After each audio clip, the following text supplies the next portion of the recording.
feel about Micah having a podcast during the season? How you feel about that? Uh, Honestly, man, and this is me. Like, I'm one of those guys. Like, I'm not into that type of stuff. You know, some Yeah. guys it works for. You know, like you see the Jason Kelseys and guys like that who are successful with the podcast as well as performing on the field and having success with it. So I don't have a problem with it. I feel like a lot of these guys though, they just get on there sometimes and they start falling into the part of just saying stuff that for the clicks and having people to come view and stuff like that. So I mean, I don't have no problem with it. My thing would be though, for Micah, my advice would be for Micah would be, just make sure we're all right, where we're and being where your feet are. Because if we're at work and the run game's terrible, but you're doing a podcast every week and the run game is terrible, then what are you really caring about? Are you caring about the crowd that is watching your podcast? Are you caring about the success of our team and the Super Bowl that we're trying to reach? See what I'm saying? So turn the pressure up. I don't quit. I don't fold under pressure. I'm the best, and I know I'm the best. And you know I'm the best.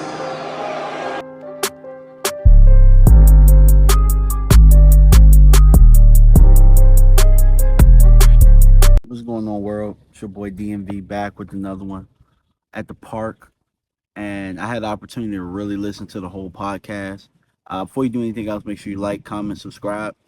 I had an opportunity to listen to the whole podcast to really, see if things were taken out of context, because I did see the clip about Micah and his podcast before this. So they talked about a lot of things. They talked about, who should get paid first. They talked about the differences between Zim and DQ.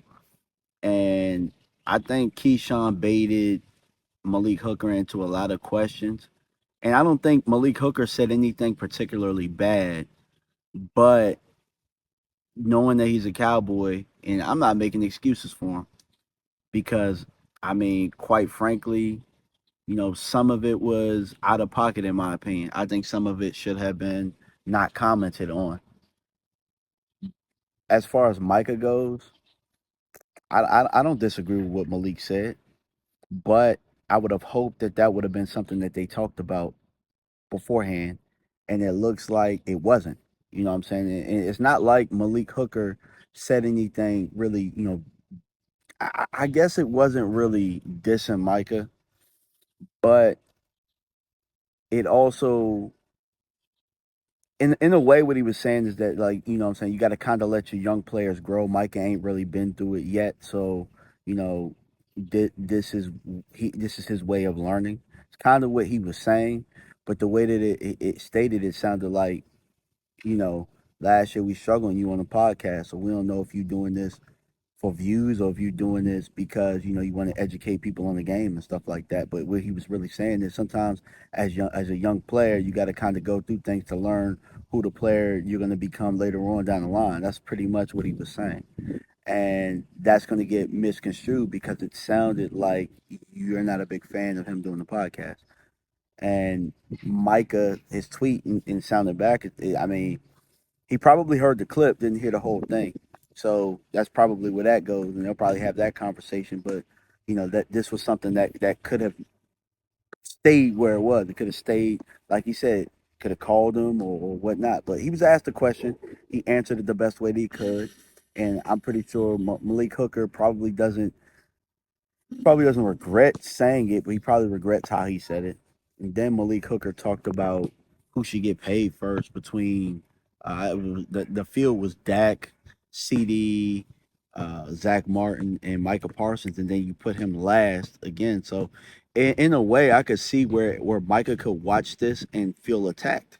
I could see where he could feel attacked by watching this. But in the same token, in the same breath, you know, if if if you're offended by what happened here in this podcast, I think I think you shouldn't be so sensitive. That's what I would say. If I'm allowed to give some advice, don't be so sensitive. But in the same token, Malik Hooker being a veteran, you know a little bit better than that, and you're essentially doing what you were saying that Micah shouldn't be doing. If you're not a big fan of podcasts, you got on this podcast and you start talking. You know what I'm saying? So you see how easy it is to kind of get away from, and being clipped by things that you don't really mean, or where they kind of shortchange you in what it is that you're saying and not really getting the whole thing. You see how so look at it from that perspective, because it's gonna get clipped up and it's gonna sound a lot worse than what you were really saying, and that's really what it is with Micah's podcast. So you got to look at it from that perspective. As far as the differences between DQ and Zim, sounds like Zim is more of a disciplinarian, and that's what we really want. So I look forward to seeing what Zim has in store. But as far as the reaction goes to hearing the podcast, I'm indifferent. I'm probably in the same place that I was before, but I can see both sides on this, and you know, I just can't wait for training camp, because this is going to be the next big story, the next big buzzworthy thing, and it's really non-news, but it's gonna be news. But I appreciate y'all for stopping by, man. I'm out. Peace.